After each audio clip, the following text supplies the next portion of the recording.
Well, last week, the Bakersfield City Council voted to adopt a resolution regarding an affordable housing financing and incentive plan. The plan was designed to address the city's challenges when it comes to creating additional affordable housing. Today, I spoke to a city councilman about the plan and how it would help improve the productivity of development and fees. We know that the need is great. We know those who are cost burdened, that means that 30 to 50% of their income goes towards housing. We know that over 20% of households fall under that category of being cost burdened.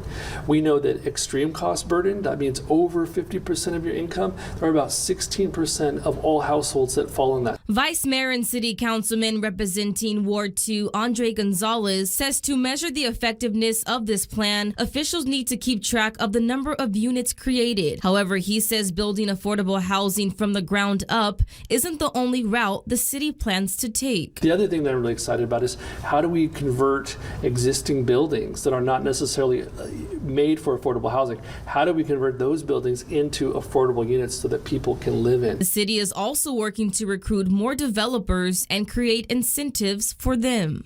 I myself am calling folks from all around the country, trying to bring them in. What it takes is those relationships and those phone calls, frankly, so that we can actually get more folks into the game. Gonzales says their goal is to reduce the fees associated with projects so they can make it more accessible for developers to justify building them. Jennifer Byers, Assistant Director of Economic and Community Development, says a part of this strategy includes the implementation of what they call an impact fee estimator tool.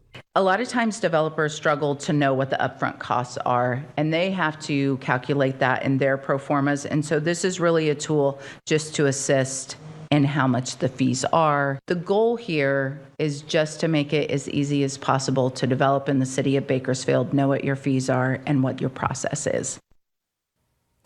And the City Council says it will be monitoring and updating the elements of this plan if needed to accelerate the housing production.